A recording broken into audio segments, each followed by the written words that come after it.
I think all of these are wonderful. Control, being personable, trust, understanding, setting an example, focus, listen. If you were to ask me what would be a good leader, I would say, just being able to replicate yourself.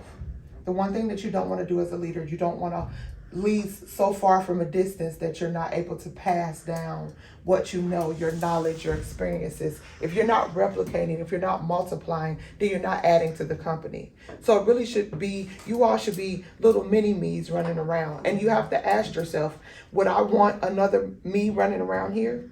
Because that'll keep you in alignment. You can't ask your team to do something. One thing that I always tell you guys, and I believe that I say this often, I'll never ask you to do something that I'm not willing to do or that I can't do myself.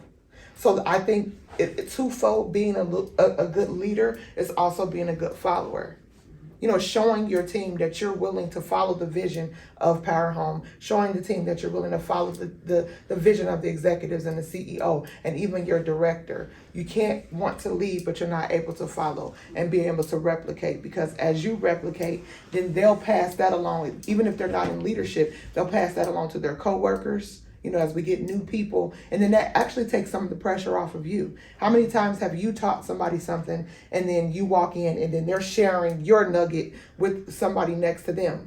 You know, it should be, you should be wanting to build a group of leaders. No, they may not be in a leadership position, but you should want leaders all around you, leaders in your room. You may have leaders that have strong suits or strong points in certain areas. You know, for instance, you know, Ms. Rhonda, she's a leader as far as knowing the jurisdictions and knowing what's required, you know, certain things like that. Pull on your employees' strengths and make leaders out of them.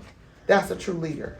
You know, being able to mold them, being able to just guide and lead them to where they need to go is true leadership. And then to me, just on the flip side of that, talking about what is a good employee is a person that's able to receive.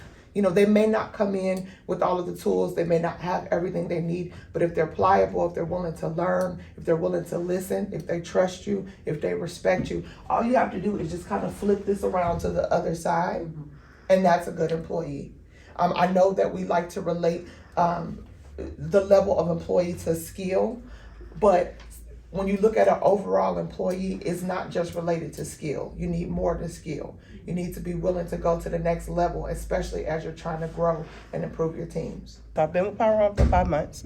I started out 3.5 months ago in scheduling. I moved to fleet service as a fleet service assistant. Now I'm a fleet service team lead. And these mean a whole lot because it's just like a whole lot of bonding, whole lot of brainstorming. I feel like it's grooming me in leadership, you know, being able to like bounce off of Kellye and other leaders who's been doing this, and I'm so new to it. So that's what it is for me. Like, every member of my team to be a leader, they may not be leading a person, but just to be a leader in your role. Knowledge of how I should operate as a leader, do's and don'ts, things that I definitely didn't know, or things that I thought would have been like, oh, okay, I've gained knowledge, like, oh, you might want to stay away from this. We were already close as a team, but this is just something different. I thought I felt comfortable with them before, but after doing this, it's just like, no, like I'm very comfortable to knock on their door and say, hey, you know, I have this issue, can you help me? I would say be understanding, be trustworthy, and just always be a leader. Always, always, always lead. Always, because I had this kind of mix with my team where I just really like my team. We get along really well, but it kind of crossed the line of leading. So I had to step up as a leader to say, okay, how can I maneuver this?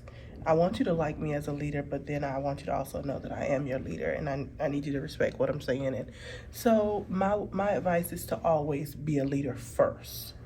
It means a lot that Power Home took a chance on me, saw something in me, and took a chance on me. I really love the company, and I'm just excited to grow.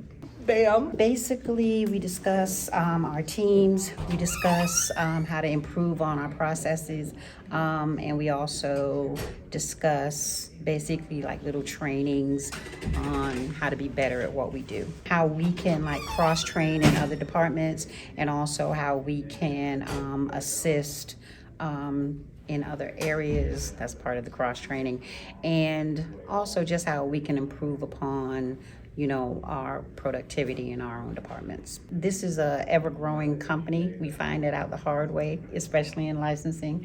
It basically assists us in growing in our own field so that we can just move to the next level. I would say just keep motivated. Because like I said before, it's ever changing. It's a great company to work for, and the growth is quick, and you're able to move up fast and learn as you go. Bam.